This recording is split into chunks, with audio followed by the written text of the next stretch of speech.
figure out where you really are instead of where you think you should be, and lean into that. Figure out how to lean into that happy and let go of the shoulds or the what you think you should be doing, and be with the what is and the happiness that is in that moment.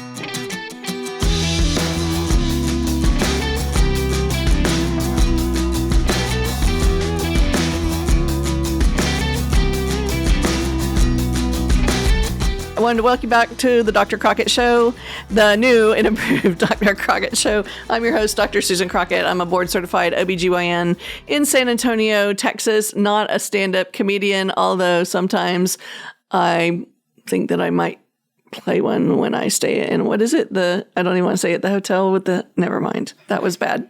I'm not a comedian, but I do have some kind of funny stuff for y'all today. So I'm a minimally invasive GYN surgeon in San Antonio, Texas. That's a board-certified GYN who specializes in robotic surgery. It has been a huge month, and I'm catching up on not doing the Dr. Crockett Show for a couple of weeks. So thank you for tuning in. And today's episode is called Choose Happy, which is, gosh, I think sometimes that as a community, as a world, that we've forgotten that in the wake of COVID and our separation and all the trauma and hard stuff that happens in the world, and the kind of breaking apart of our community and all the things that are shifting in our politics and our family lives and social structures. I think there is so much happening that's stress in our lives that it's easier for us to default to the depressed or the negative or the disconnected. And so I think today's show is super, super important.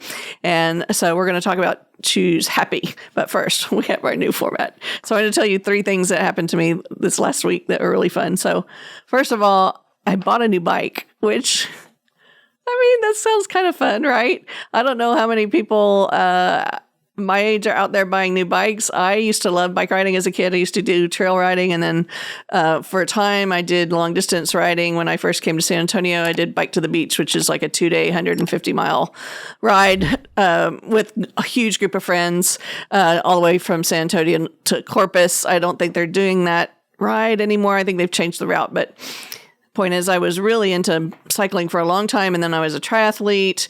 And the last couple of years have been really, I just have not been exercising and working out like I used to. And I have this beautiful, beautiful road bike, and it has sat not ridden for a good long while. And I looked at it and I thought, what the heck is keeping me from riding it?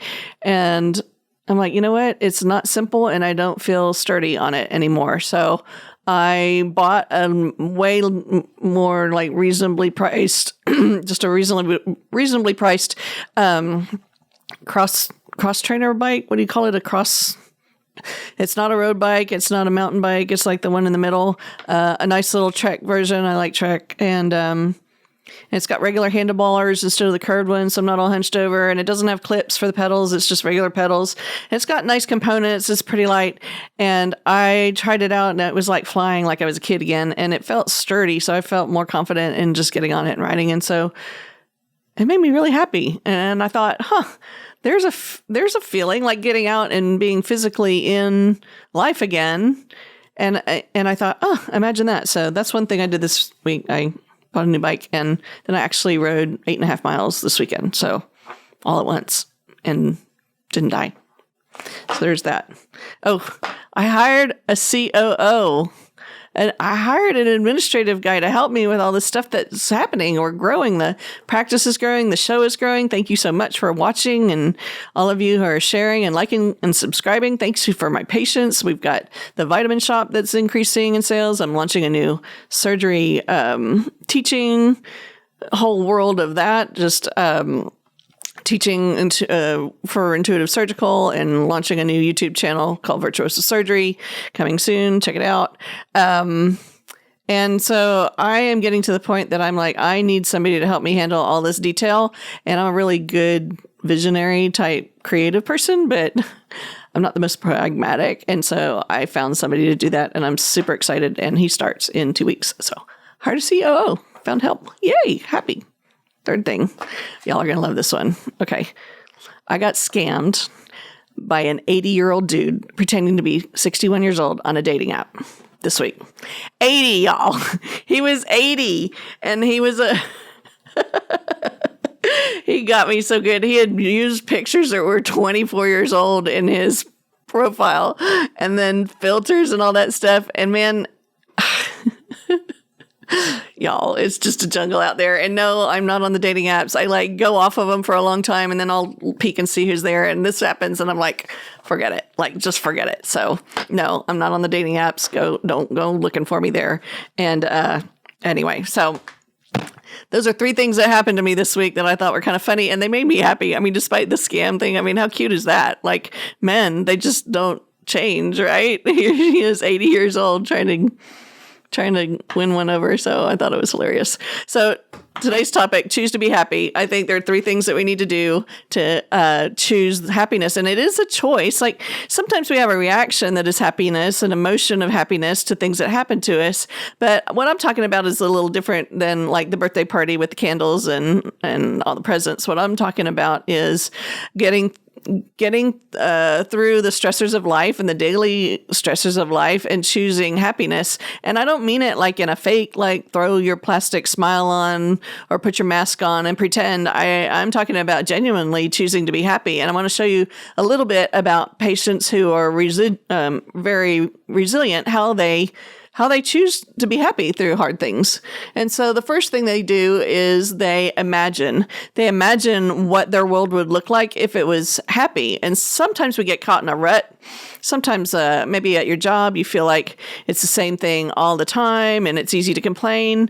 And this kind of happened to me in the operating room today. One of my staff members she was bummed and she was tired and she just wasn't happy. And I thought, this is like my happy place of all happy places is being in the operating room. And like, how could somebody not be happy here?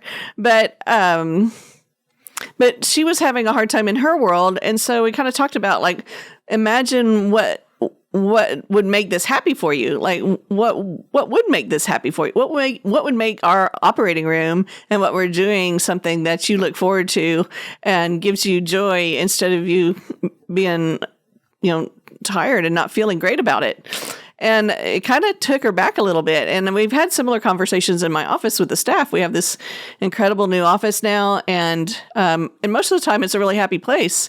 But now we've kind of gotten through the hard part of getting there. Now we have to look at, well, what do we want to create as an emotional state for our patients and ourselves? Do we want a place to go to work where we're like nitpicking with our coworkers? Because y'all, it's 22 women in one office, aside from the newly hired COO, who is the first whiff of testosterone in that whole office. So that's going to be interesting to see. It's very welcomed. Where was I? Okay, so in this office of 22 women, it's easy to fall back into bad habits, the gossiping or the grumbling, complaining. And it's not that there aren't times where that's a reasonable thing for us to do, let out our emotions. But I've started asking them, well, what would make this job happier for you?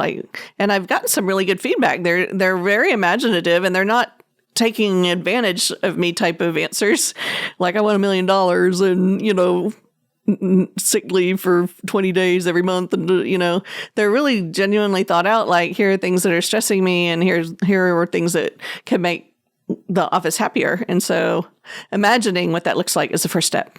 Imagine happy. The second thing is remove the constraints. So this is kind of what I did with the bike. And I thought that was such a great example. So I had something that should have made me happy and I wasn't using it. And sometimes it's important just to kind of think about what are the constraints to you actually doing the things that would make you happy.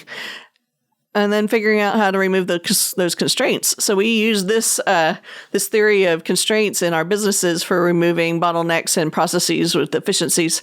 But I think we can apply it here to removing the constraints that keep you from being able to do the things that would make you happy. Like, what's keeping you from going and being with your family? What's keeping you from going out, calling a friend and going out for dinner? Or what's keeping you from meeting that love of your life? Or what's keeping you from riding that bike and having that joyful feeling? And often when you kind of boil it down, sometimes there are things that you just have to figure out how to fix. Like, you know what? that bike that I had sitting in my garage is going to get ridden again. I'm going to get in good enough shape to ride the really good bike and to do longer rides, but right now I just can't. And me fighting with myself about that and not doing it just wasn't doing anybody good. So I kind of had to break down and come to terms with the reality of what was happening and then figure out a solution. And oh my gosh, it made me so happy. Like, figure out where you really are instead of where you think you should be, and lean into that. Figure out how to lean into that happy and let go of the shoulds or the what you think you should be doing, and be with the what is and the happiness that is in that moment. So remove the constraints. That's number 2. All right. Number 3 is stressors have very different responses from very different people. So what I mean by that is there are people who have been through horrendous traumas, war.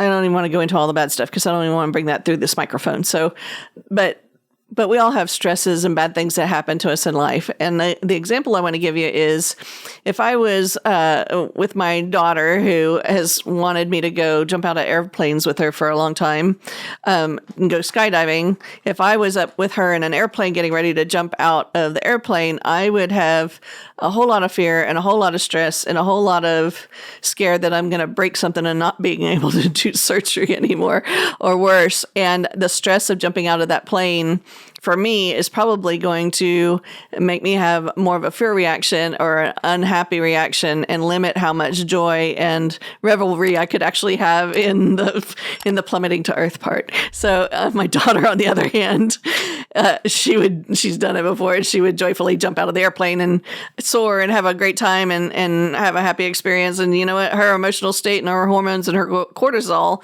are going to be in a total different state when we land than mine. And what's the difference? It's not the experience. It's not the stressor. It's our point of view, how we chose to approach that point of view. So I'm going to encourage you to look at the stressors in your life and look for people that have chosen to look at them in a more joyful, in the moment, mindful kind of way. That's not to make everything in life like puppy dogs and roses and daffodils, but I think there is something to being able to choose whether we have an attitude of gratitude and happiness and joy, even in the hard times, maybe especially in the hard times, because that's where we grow and learn and really cultivate our capacity, grow our capacity for happiness and joy. So I hope these little tips have helped you. I hope you've had a wonderful week. I hope you have a happy week in the week coming and more happy days to come. I hope you re-engage with life and your family and friends in a way that's meaningful to you and brings you much happiness and joy. And I will be here next week to see you on the Dr. Crockett Show. Please like, subscribe, and share, and I'll see you then. Bye. Love you.